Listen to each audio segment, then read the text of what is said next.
Саламатсыңарбы балдар? Силер менен 8 класста география сабагынан Кыргызстандын жаратылыштык аймактары боюнча таанышууну улантабыз. Алай өрөөнү жөнүндөгү 2 сабакта Алай өрөөнүнүн суулары, табигый ландшафттарынын таралышы жөнүндө маалымат алабыз. Улуу немис географы Александр Гумбольдт жаратылыш бизге жагат, өзүнө тартат жана күч берет, себеби ал табигый дегендей, биздин жан досубуз болгон жаратылышты дайыма коргоого чакыруу менен бүгүнкү сабагыбызды баштасак. Балдар, өткөн сабакты кайталоо үчүн төмөнкү суроолорго жооп берип көрөлү. Алай өрөөнү кайсы тоолордун арасында жайгашкан? Өрөөндүн таманынын орточо бийиктиги канча метрди түзөт? Геологиялык өнүгүү тарыхынын өзгөчөлүгү эмнеде? Эмне себептен бул аймактын климаты жайы салкын, кышы суук жана кургакчыл келет? Суроолорго жооп берсеңер, анда бүгүнкү сабакты баштайлы. Эмесе сабакка көңүл бургула. Өрөөндүн негизги суу ресурстарын дарыя жана мөңгү суулары түзөт. Алай өрөөнү аркылуу агып өткөн негизги дарыя Кызыл суу дарыясы. Дарыя Аму дарыянын алабына таандык болуп, Кыргызстандын чегинен чыгып, Муксу суусу менен кошулуп, Вахш дарыясын түзөт.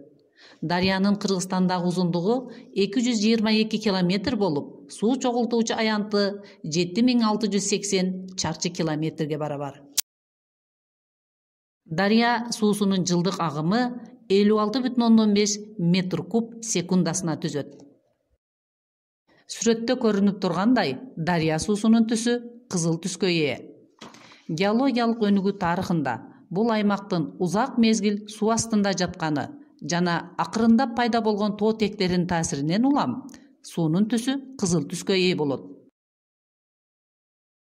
Кызыл суу дарыясы Алай өрөөнүнүн чыгыш жагындагы Тоңмурун ашуусунан башталган Айланпа жана Кара суу деген 2 дарыянын кошулушунан башталат.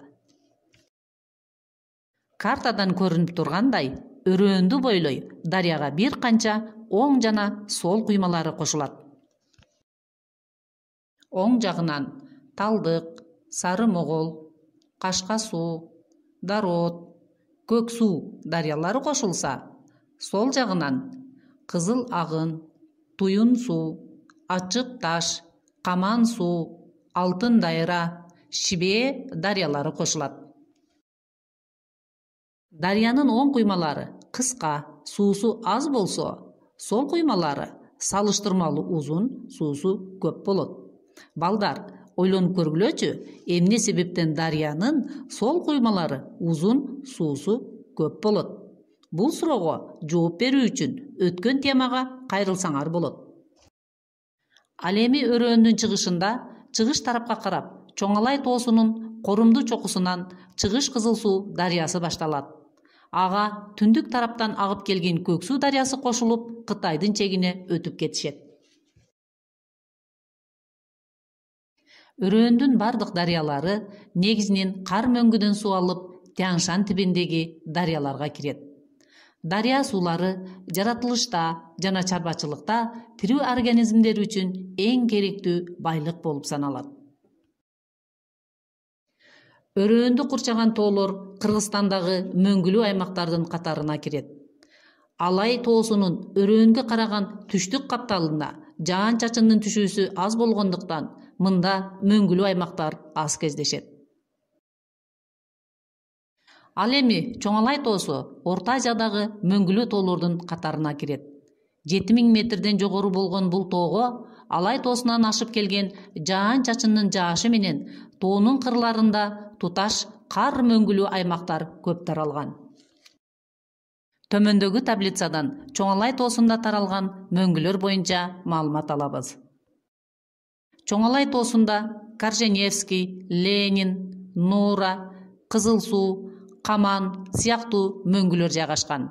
Алардын ичинен аянты жагынан эң ириси болуп Корженевский мөңгүсү эсептелет. Мөңгүлөрдүн дээрлик көпчүлүгү Чоң Алай тоосунун ортоңку жана чыгыш жагында жайгашкан. Балдар, азыр мөңгүлөрдүн таралуу аймактарын картадан карап көрөлү. Силер атластан белгилеп кетүүнү унутпагыла.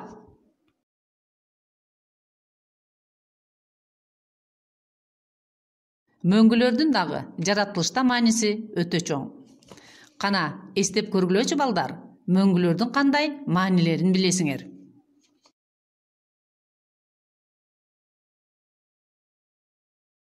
Силер билгендей, мөңгүлөрдүн эң негизги мааниси жаратылышта таза суунун булагы. Мөңгүлөр климат түзүүчү дагы ролго ээ. Мөңгүлөр рельеф түзүүчү таасирге ээ. Жаратылышка өзгөчө кооздукту жана сулуулукту берет.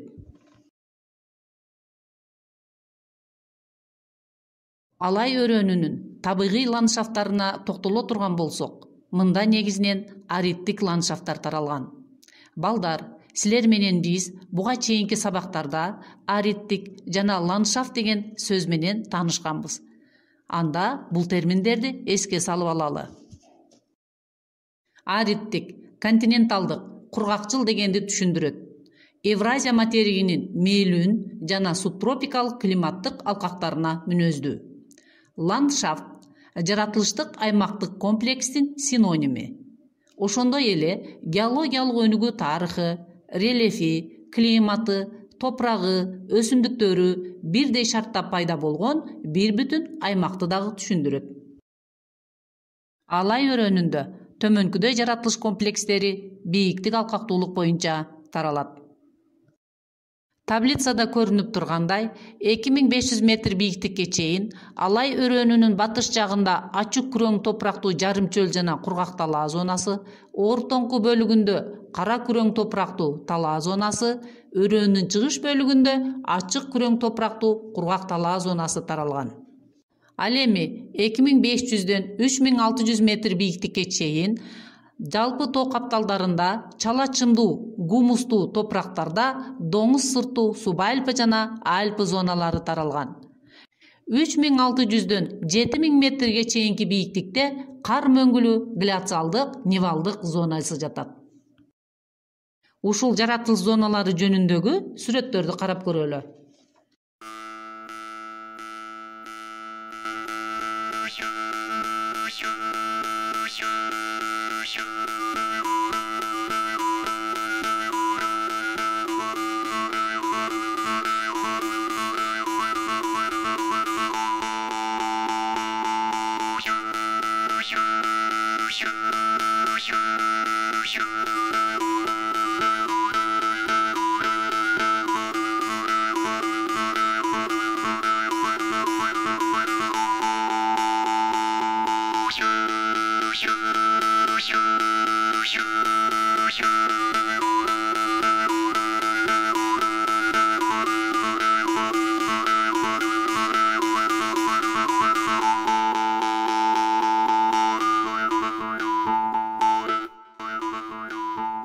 Мына балдар, силер менен бүгүнкү сабактын негизги мазмуну менен таанышып алдык.